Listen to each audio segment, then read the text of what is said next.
Hi, welcome to Sync, the bi-weekly news show where we give you a TLDR, no BS recap of what's been going on in the gaming industry for April 14th through the 17th. As always, the bar on the bottom of your screen will fill as each story progresses, so feel free to skip around. All the timestamps along with the sources are in the description, and my name is MikeyDood. Let's get started.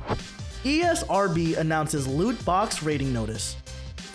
The ESRB has announced a new descriptor for ratings entitled In-Game Purchases, seeking to help parents understand what the game contains. For games that contain loot boxes or other similar mechanics, an extra descriptor of includes random items gets slapped on as well. A good move from the ESRB, but one can't help but feel as though this came way later than it should have. Phantasy Star Online 2 out on Xbox, PC, details announced. After 7 years, Phantasy Star Online 2, the hit MMO, is finally released on Xbox today as the Western version leaves the 2-month-long closed beta. Coinciding with the release of Xbox Game Pass in Japan, Xbox users will get exclusive items and access to in-game events early. A ton is packed into this launch and links will be in the comments. PC users only have to wait until late May to get in on the action. Xbox and Sega possible partnership.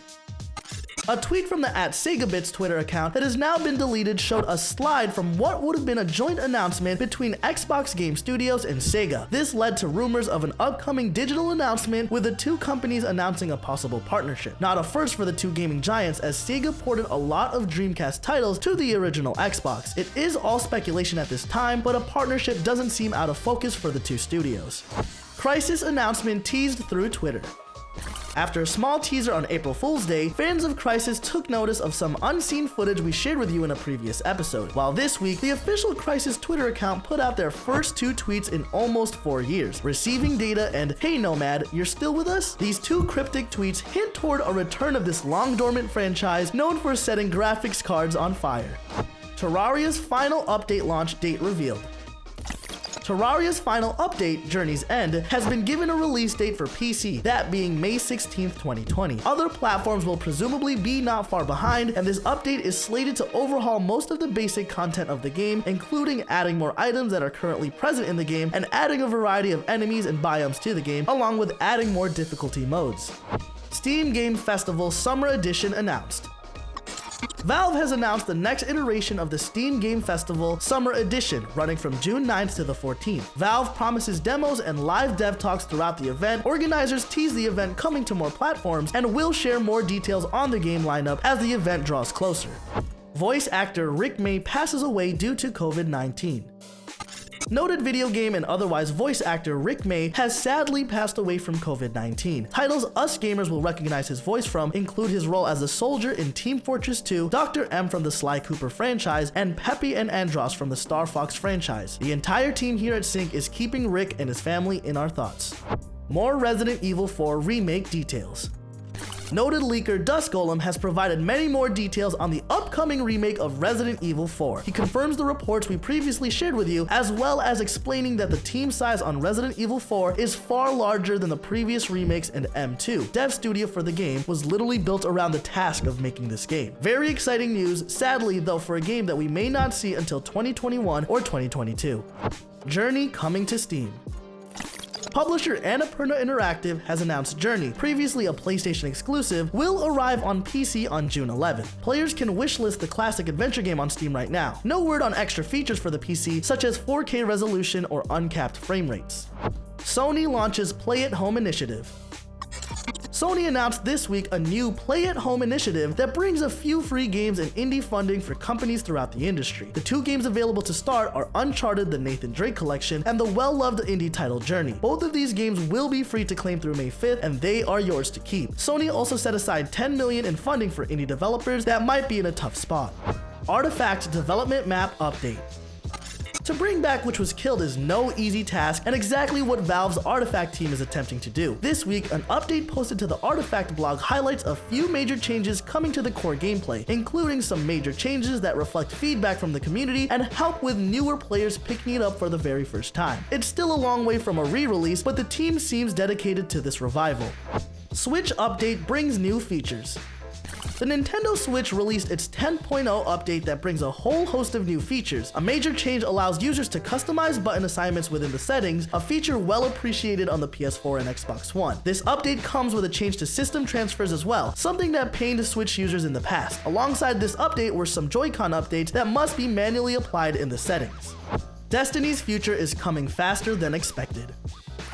As Destiny 2 reaches the end of its content year, a new enemy is looming on the horizon, literally. A new leak from 4chan describes a new race of enemies known as the Veil, and early concept art seems to back it up. Some fans brought speculation down around these leaks, and with about 12 weeks until the end of the season, only time will tell. Minecraft Raytracing beta announced. Launching this week is something a bit different. Full RTX graphics will be coming to Minecraft, bringing a whole new meaning to texture packs, with 6 pre-made worlds to explore, each taking advantage of the new lighting and shadow effects, and the new texture effects that go far beyond what Minecraft is capable of. The beta launches April 16th, and players will soon be able to import their own creations. The full update will go live later this year. XCOM Chimera Squad release. A new game in the XCOM franchise, XCOM Chimera Squad, will launch next Friday, April 24th. An interesting twist for the franchise, this time the game will include pre-made squads which are set with abilities and personalities instead of being able to make your own squad. The game will focus around tight combat engagements and be a solid 20-hour experience. As for now, the expansion will be PC only, but surely other platforms will follow. Shakeups at Rockstar affect future plans. Rockstar announced this week in a company letter that in response to criticism after the studio's crunch during Red Dead Redemption 2, they have implemented several changes to their studio ideals. They have changed several company policies and swapped out staff described as toxic. This led to the confirmation of GTA 6 being in early development and not close to release like previously leaked. Echo joins the Overwatch roster. Blizzard has announced a celebration for Echo, Overwatch's new highly adaptable robot hero. From now through April 20th, players can earn Twitch drops for in-game sprays. Blizzard has also dropped new cinematics relating the story of the new playable hero. Cyberpunk Xbox One controller leaks. Amazon Canada has leaked images of a new limited edition Xbox One controller to coincide with the release of Cyberpunk 2077. The controller is emblazoned with the Arasaka logo, one of the in-game corporations. The controller also is not an elite model. Hypixel Studios joins Riot Games. To round off this episode, Riot Games have brought a longtime Minecraft server turned development house Hypixel under their wing. This comes after a 2-year relationship between the companies, which were the subject of rumors these past few months. Hypixel Studios are in the middle of developing Hytale, a community-powered role-playing game in the same vein as Minecraft. Hypixel will continue its work on Hytale, which is currently in beta, and we can't wait to see what's in store for both companies. Alright everyone, that's Sync for the 14th through the 17th. If you haven't subscribed yet but you'd like to, you know where that button is. Lastly, let us know what games you would like us to cover in the future. Once again, thank you for watching, and we'll see you next week here at Sync.